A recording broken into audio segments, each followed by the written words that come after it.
अस्सलाम वालेकुम students.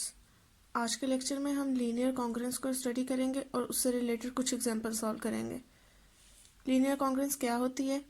N expression of the form a x congruent to b mod m is called a linear congruence modulo m. कोई भी expression इस form का जिसमें एक वेरिएबल एक्स जो है वो यूज़ हो रहा है, वो क्या कहलाएगा? Linear congruence. और इसका सोल्यूशन क्या होगा? कोई भी इंटीजर जो इस कॉन्ग्रुएंस को सेटिस्फाई करे, यानी कोई भी इंटीजर उसको अगर हम एक्स की जगह पुट करें तो ये कॉन्ग्रुएंस सेटिस्फाई हो रही हो। An integer x0 is called solution of above congruence if ax0 is congruent to b mod m। अगर वो उस कॉन्ग्रुएंस को सेटिस्फाई करता है। अब इसी एक्सप्रेशन को हम कॉन्ग्रुएंस की डेफिनेशन से एक लीनियर डाइफरेंटाइन की इक्वेशन में भी लिख सकते हैं। ये हमने जब कॉन्ग्रुएंस की डेफिनेशन की थी तब एक रिमार्क में भी देखा था। अब दोबारा देख लेते हैं। By definition of congruence, congruence क्या है कि ये चीज़ इसके कॉन्ग्रुएंट कब होगी? अगर m इन दोनों के डिफरेंस को डिवाइड करता है। तो हमने डेफिनेशन से ये कह दिया कि m जो है वो ax0 माइनस b को डिवाइड करता है। अब डिविजिबिलिटी की डेफिनेशन क्या है कि अगर एक इंटीजर a किसी दूसरे इंटीजर b को डिवाइड करता है तो इसका मतलब एक इंटीजर कोई k एग्जिस्ट करता है such that b equal to a k. अब m जो है वो इन दोनों इस एक्सप्रेशन को डिवाइड कर रहा है। इसका मतलब हमारे पास एक इंटीजर y0 है such that this expression is equals to y0 times m। या हम इसको यूँ लिख सकते हैं, b को इस साइड पर ले आए और m y0 को दूसरी साइड पर ले आए। तो यहाँ से हमें मिल गई एक लीनियर डाइफरेंटाइन इक्वेशन, और जिसका सोल्यूशन क्या है? x0 और y0। ये है हमारी linear diophantine equation ax minus m y equal to b, और उसके सोल्यूशन क्या था? x0 y0, क्योंकि x0 y0 इस इक्वेशन को सेटिस्फाई कर रहे हैं। तो हमने देखा कैसे हम लीनियर कॉन्ग्रुएंस को यूज़ करते हुए एक लीनियर डाइफरेंटाइन इक्वेशन हासिल करते हैं। अब लीनियर डाइफरेंटाइन इक्वेशन को तो हम देख चुके हैं, उसका सोल्यूशन भी देख चुके हैं, उससे रिलेटेड हमने कुछ एग्जांपल्स और एक्सरसाइजेस भी सॉल्व किए हैं। तो अगर हमें कोई लीनियर कॉन्ग्रुएंस दी हो तो उसके सोल्यूशन फाइंड करने का एक तरीका ये भी होता है कि हम उसके कोरिस्पोंडिंग जो लीनियर डाइफरेंटाइन इक्वेशन है उसका सोल्यूशन फाइंड कर लें, क्योंकि वो डाइफरेंटाइन इक्वेशन हमें इसी लीनियर कॉन्ग्रुएंस से ही तो हासिल हुई थी। Thus the problem of finding solutions of congruence 1, इस congruence का जो solution है is same as finding solution of linear diophantine equation 2। इस इक्वेशन का सोल्यूशन फाइंड कर लें तो हमें कॉन्ग्रुएंस का सोल्यूशन भी मिल जाएगा। इसके बाद और हम जानते हैं कि लीनियर डाइफरेंटाइन का सोल्यूशन कब एग्जिस्ट करता है? अगर GCD of a and m वो किसको डिवाइड करे? जो राइट साइड पे इंटीजर आता है उसको डिवाइड करे। तो इसी तरह हम कह सकते हैं कि हमारी लीनियर कॉन्ग्रुएंस का सोल्यूशन कब एग्जिस्ट करेगा? यहाँ से कंपेयर करके ए और एम का जीसीडी है, तो कब? अगर ए और एम का जो जीसीडी है वो किसको डिवाइड करे? बी को। ये सब हमने इसी लीनियर डाइफरेंटाइन के सोल्यूशन से ही कहा है। Thus we can say solution of congruence 1 exists if and only if D जो है GCD of A and M divides B. It is convenient to consider solutions of 1 as equal if they are congruent. अब जो हमारी linear congruence 1 हमें दी हो ax congruent to b mod m, उसके वो solutions जो congruent हैं हम उनको equal ही consider करेंगे। ठीक है, जैसे अगर किसी लीनियर कॉन्ग्रुएंस का सोल्यूशन 2 भी आ रहा है और 3 भी आ रहा है तो हम कहेंगे कि 2 और 3 इक्वल हैं। फर्ज किया हमारी कोई लीनियर कॉन्ग्रुएंस है a x congruent to b under mod 5। ठीक है, तो हम और फर्ज किया इसका सोल्यूशन 2 भी आ रहा है और इसका सोल्यूशन 3 भी आ रहा है, लेकिन 2 जो है वो 3 के कॉन्ग्रुएंट है अंडर मॉड 2 इज कॉन्ग्रुएंट 8। हम कहते हैं उसका सोल्यूशन फर्ज किया 8 भी आ रहा है और 3 भी आ रहा है, और हमें पता है कि 8 जो है वो कॉन्ग्रुएंट है 3 के अंडर मॉड 5। दोनों सोल्यूशंस कॉन्ग्रुएंट हैं, इसका मतलब ये दोनों सोल्यूशंस इक्वल ही हैं। हम इनमें से किसी एक को कंसिडर कर लेंगे तो हम 3 को कंसिडर कर लेंगे जो छोटा होगा। इसी तरह अगर हम 5 को देखें तो 5 जो अगर हम कहते हैं किसी congruence a x congruent to b mod 6, इसका सोल्यूशन 5 भी आ रहा है और 4 भी आ रहा है, लेकिन हम देखते हैं कि 5 जो है वो 4 के कॉन्ग्रुएंट नहीं है अंडर मॉड 6।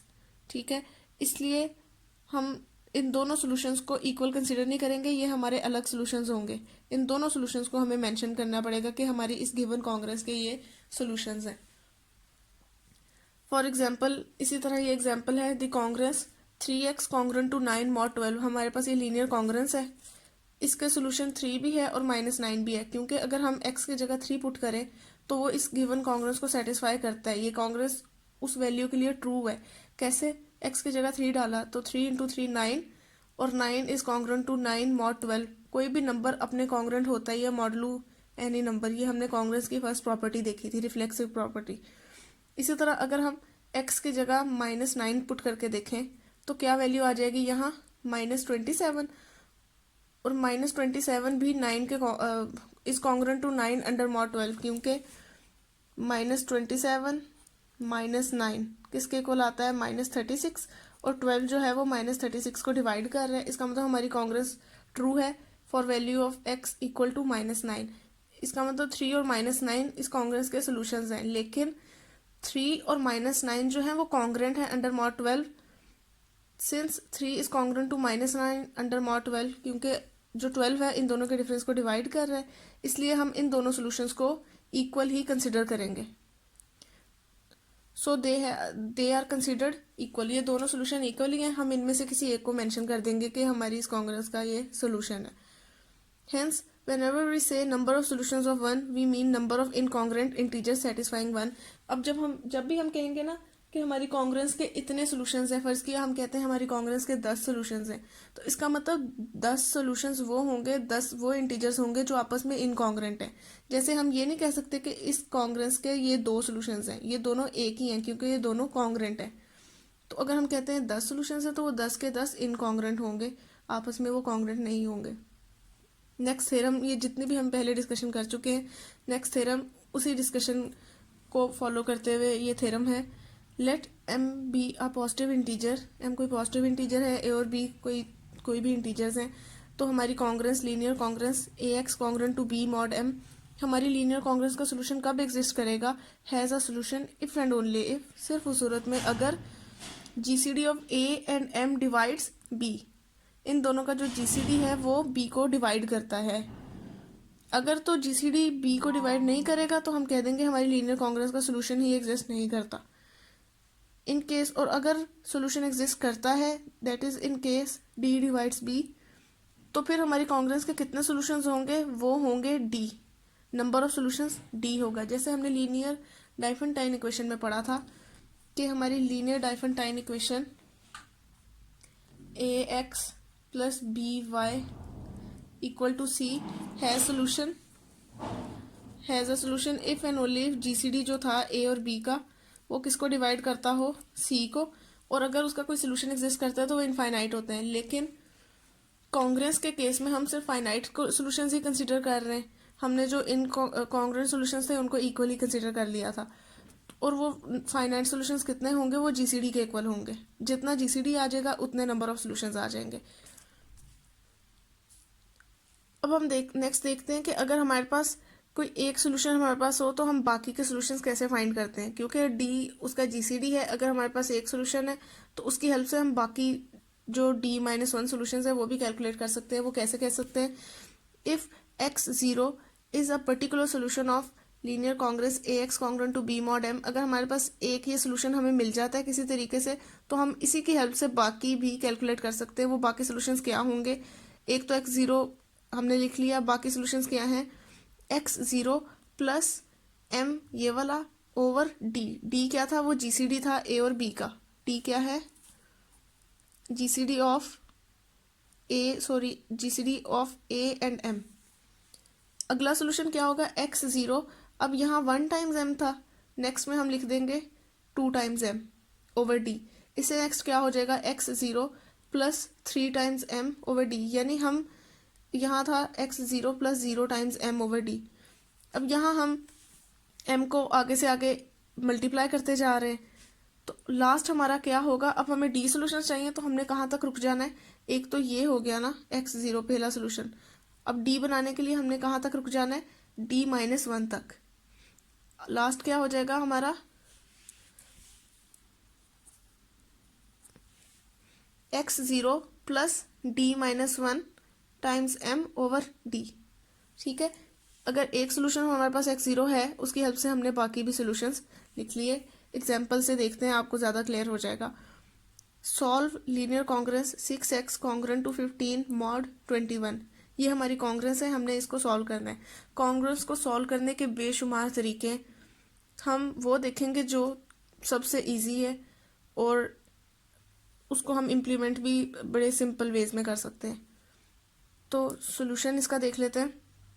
सबसे पहले हमने जैसे लीनियर डाइफेंटाइन इक्वेशन के केस में चेक किया था कि क्या वाकई उसका सोल्यूशन एग्जिस्ट करता है या नहीं, हम लीनियर कॉन्ग्रेंस के केस में भी सबसे पहले यही वेरीफाई करेंगे कि क्या इस कॉन्ग्रेंस का सोल्यूशन एग्जिस्ट करता है कि नहीं। वो वेरीफाई करने का तरीका, जीसीडी ले लिया 6, एक्स के साथ जो भी वैल्यू आर थी उसका, और जो मॉड के अंदर वैल्यू है उसका जीसीडी हम लेते हैं। तो जीसीडी ऑफ 6 एंड 21 वो होता है 3। और फिर हम चेक करते हैं कि कांग्रेस की दूसरी साइड पे जो वैल्यू है क्या वो उसको डिवाइड करता है। तो 3 जो है वो 15 को डिवाइड करता है। इसका मतलब हमारी कांग्रेस का सोल्यूशन एग्जिस्ट करता है। इतना पता चल गया कि सोल्यूशन एग्जिस्ट करता है। और दूसरा ये हमने थ्योरम से देखा था कि अगर सोल्यूशन एग्जिस्ट करता है तो वो कितने होते हैं, वो डी नंबर ऑफ सोल्यूशंस होते हैं। डी है हमारा 3, तो हमें ये भी पता चल गया कि हमारे सोल्यूशन 3 ही होंगे। नेक्स्ट, अब अगला तरीका, अब हमने ये सीखा कि अगर हमारे पास एक सोल्यूशन हो तो उसकी हेल्प से हम बाकी सोल्यूशंस लिख सकते हैं सारे। तो अब वो एक सोल्यूशन हम कैसे निकालेंगे, वो हम निकालेंगे इंस्पेक्शन से। हम x की जगह वैल्यूज खुद ही पुट करके देखते जाएंगे। जिस वैल्यू पे हमारी कांग्रेस सेटिस्फाई हो गई, जिस वैल्यू पे हमारी कांग्रेस ट्रू हो गई, हम कह देंगे वो वैल्यू हमारी कांग्रेस का सोल्यूशन है, और उसी वैल्यू की हेल्प से हम ये एक्सप्रेशंस यूज करते हुए बाकी रिमेनिंग सॉल्यूशंस भी निकाल लेंगे।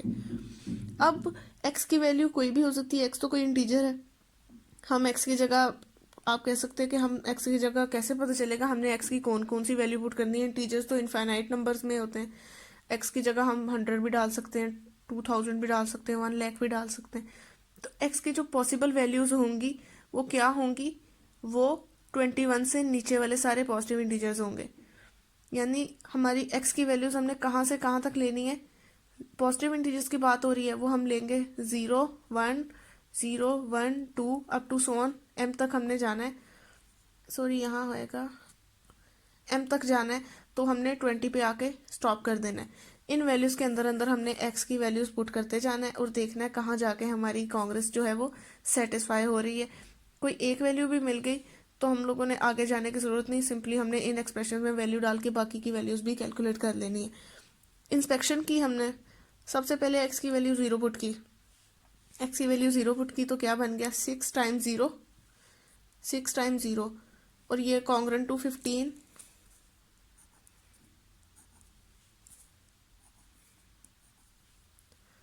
6 टाइम्स 0 कॉन्ग्रेंट टू 15 मॉड 21 बन गया। यानी 6 टाइम्स 0 हो गया 0 इज कॉन्ग्रेंट टू 15 मॉड 21। क्या ये ट्रू है, ये कॉन्ग्रेंस होल्ड करती है? क्या 0 15 के कॉन्ग्रेंट है अंडर मॉड 21? कैसे चेक करेंगे? ये तब कॉन्ग्रेंट होगा अगर 21 इन दोनों के डिफरेंस को डिवाइड करता हो। इन दोनों का डिफरेंस क्या आ रहा है, 0 minus 15 is equal to minus 15, और 21 जो है वो माइनस 15 को डिवाइड नहीं करता। इसका मतलब हमारी ये कांग्रेस होगी फॉल्स, यानी x इक्वल टू 0, तो इसका सोल्यूशन नहीं है। इसी तरह हम next value x equal to 1 put करके देखते हैं। फॉर x इक्वल टू 1, इस कांग्रेस में हमने x की जगह 1 डाला, तो ये बन गया 6 time 1 and congruent to 15 mod 21, यही वैल्यू आ गई। इसको सिंप्लीफाई करके लिखा तो ये बन गया 6 इज कॉन्ग्रेंट टू 15 मॉड 21। ये भी फॉल्स है, ये कांग्रेस भी होल्ड नहीं करती, क्योंकि जो इन दोनों का डिफरेंस आता है 6 और 15 का, वो आता है -9, और 21 जो है वो -9 को डिवाइड नहीं करता। इसी तरह हमने x की जगह 2 पुट करके देखा, कांग्रेस होल्ड नहीं की। 3 पुट करके देखा, 4 पुट करके देखा, 5 पुट करके देखा। जब हम 6 पर आए, हमने x की जगह डाला 6, तो ये क्या बन गया 6, और इस x की जगह 6 आ गया। 6 into 6 36 is congruent to 15 mod 21। अब हम वेरीफाई करते हैं क्या ये कॉन्ग्रेंस ट्रू है या नहीं। तो 36 और 15 का जो डिफरेंस आ रहा है वो किसके इक्वल आ रहा है, 21 ही के इक्वल आ रहा है, और 21 जो है वो 21 को डिवाइड करता है। तो ये हमारी कॉन्ग्रेंस हो गई ट्रू। इसका मतलब 6 जो है हमारी इस लीनियर कॉन्ग्रेंस का बन गया सोल्यूशन। अब हम, यानी हमारे पास एक सोल्यूशन x0 मिल गया, हमने उसको नाम दे दिया x0 का। ये जो 6 था उसको हमने x0 का नाम दे दिया, x0 हमें मिल गया। अब हम इन एक्सप्रेशन में x0 की वैल्यू पुट करेंगे और बाकी के सोल्यूशन कैलकुलेट कर लेंगे। हैंस x बाकी के सोल्यूशन क्या आ गए, एक तो x0 इक्वल टू 6 आ गया, दूसरे को मैंने x1 का नाम दे दिया, वो किसके इक्वल था, x0 प्लस m/d। m है हमारा 21 और d है हमारा जो GCD वो है 3, तो x0 की वैल्यू 6 प्लस m की जगह 21 ओवर 3, आंसर आ गया 13। ये हमें एक सेकंड सोल्यूशन मिल गया। अब थर्ड सोल्यूशन है हमारा x2 which is equal to x0। अब हमने m को 2 से मल्टीप्लाई कर दिया था नेक्स्ट के लिए, तो यहाँ m की वैल्यू 21 डाली, d की वैल्यू 3 डाली, इसको सिंप्लीफाई किया तो हमारे पास नेक्स्ट सोल्यूशन 20 आ गया। और अब इसके बाद हम यहाँ 3 के लिए नहीं देखेंगे, x3 इक्वल टू 3, क्यों, क्योंकि हमने कहाँ पे जाके स्टॉप कर देना था, GCD से एक नंबर पीछे तक। d-1 क्या आ रहा था, d था हमारा 3, तो d-1 हो गया 2, तो हमने यहाँ 2 वाला एक्सप्रेशन निकाल लिया। अब 2 के आगे हमें जाने की ज़रूरत नहीं है, हमने यही स्टॉप कर देना है। तो हमारे 3 सोल्यूशंस क्या आ गए, 6, 13 एंड 20। जब आपने क्वेश्चन सॉल्व करना है तो एंड पे आपने ये मेंशन करना है अलग से कि हमारे सोल्यूशन 6, 13, 20 हैं, क्योंकि जब एग्जाम में आप पेपर सॉल्व करते हैं तो इन स्टेप्स के अंदर जब सॉल्यूशंस होते हैं उनको ढूंढना मुश्किल हो जाता है, तो बेहतर है कि आप लास्ट में एक बार फिर भी मेंशन कर दें कि हमारे ये 3 सॉल्यूशंस आए हैं। हमने देखा कि कैसे हम इंस्पेक्शन के ज़रिए अपनी लीनियर कॉन्ग्रुएंस का सॉल्यूशन कैलकुलेट कर सकते हैं। एक और तरीका भी है लीनियर कॉन्ग्रुएंस को सॉल्व करने का, वो क्या है, जो भी हमारी लीनियर कॉन्ग्रुएंस है हम उसके कोरस्पॉन्डिंग उसकी लीनियर डाइफरेंटाइन इक्वेशन लिख लेंगे। वो हमने लेक्चर के स्टार्ट में देखा था हम कैसे वो लिख लेते हैं। अब उस लीनियर डाइफरेंटाइन इक्वेशन का सोल्यूशन तो हम कैलकुलेट करना सीख चुके हैं पहले भी, उससे रिलेटेड काफ़ी क्वेश्चंस भी सॉल्व कर चुके हैं। लीनियर डाइफरेंटाइन इक्वेशन का सोल्यूशन फाइंड करना हमारे लिए इजी है, तो हम लोग उसकी हेल्प से सारे सोल्यूशन फाइंड कर लेंगे और वो सोल्यूशन जो लीनियर डाइफरेंटाइन इक्वेशन के होंगे वही हमारी इस लीनियर कॉन्ग्रुएंस के होंगे। आपने यही जो क्वेश्चन हमने सॉल्व किया है उसको आपने लीनियर डाइफरेंटाइन वाले तरीके से भी सॉल्व करना है। पहले आपने इस कॉन्ग्रुएंस को लीनियर डाइफरेंटाइन इक्वेशन के फॉर्म में लिखना है और उसके बाद आपने इसका सोल्यूशन फाइंड करना है। जो सोल्यूशन होगा वही हमारी गिवन कॉन्ग्रुएंस का सोल्यूशन होगा। अब नेक्स्ट क्रोलरी है। क्रोलरी क्या है, ये जो हमने लास्ट में थ्योरम इस एग्जाम्पल से पहले किया था उसी थ्योरम की क्रोलरी है। The linear congruence AX congruent to B mod M has a unique solution if and only if GCD of A and M is equals to 1। Last theorem में हमने क्या कहा था कि अगर उसका कोई सोल्यूशन एग्जिस्ट करता है तो कितने होते हैं, वो GCD के इक्वल होते हैं, मतलब number of solutions is equals to GCD। तो अब अगर GCD ही 1 आ रहा है, हम GCD ले ही 1 रहे हैं, A और M का GCD 1 आ रहा है, तो नंबर ऑफ सोल्यूशंस क्या होंगे, 1। तो 1 सोल्यूशन है, एक ही सोल्यूशन है, तो वो यूनिक सोल्यूशन ही होगा। तो एक क्रोलरी हमें यही बता रही है कि उसका सोल्यूशन एक ही होगा अगर जो GCD है वो 1 आ रहा है। अब नेक्स्ट एग्जांपल है के कैसे हमारे पास एक ही सोल्यूशन होता है। कॉन्ग्रुएंस है हमारी 2x is congruent to 3 mod 5। हमने इसका सोल्यूशन निकालना है। सबसे पहले हम चेक करेंगे क्या वाकई इसका सोल्यूशन एग्जिस्ट करता भी है या नहीं।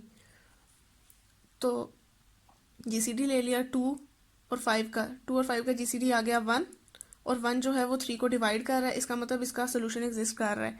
और GCD चूंकि 1 था तो क्रोलरी से हमें ये भी पता चल गया कि उसका यूनिक सोल्यूशन ही एग्जिस्ट करेगा। और अब क्या करेंगे, नेक्स्ट स्टेप क्या है, हमने इंस्पेक्शन से इसका सोल्यूशन फाइंड करना है। अब इंस्पेक्शन हमने कैसे करनी है, हमने 5 से छोटे जितने भी नंबर्स हैं उनको x की जगह पुट करके देखना है और देखना है कि उनमें से कौन सा नंबर है जो हमारी कॉन्ग्रुएंस को सेटिस्फाई कर रहा है। x की जगह 0 डालेंगे तो क्या बन जाएगा, 2 टाइम्स 0, तो 0 जो है वो 3 के कॉन्ग्रुएंट नहीं है अंडर मॉड 5। x की जगह 1 डाला, 2 टाइम्स 2 4, और 4 भी कॉन्ग्रुएंट नहीं है 3 मॉड 5 में। 2 की जगह 3 डाला, 2 इंटू 3 6, एंड 6 भी 3 के कॉन्ग्रुएंट नहीं है अंडर मॉड 5। x की जगह हमने 4 डाला तो क्या बन गया, 2 इंटू 4 इक्वल टू 8, और 8 इज कॉन्ग्रुएंट टू 3 मॉड 5, यानी हमारी कॉन्ग्रुएंस ट्रू हो गई x इक्वल टू 4 के लिए। तो 4 हमारा बन गया सोल्यूशन। चूंकि सोल्यूशन एक ही था तो इसके अलावा और कोई सोल्यूशन हमारा एग्जिस्ट नहीं कर रहा, और हमने वाकई देखा भी कि 0 1 2 3 इनमें से कोई भी सोल्यूशन नहीं था, सिर्फ 4 ही हमारा सोल्यूशन था।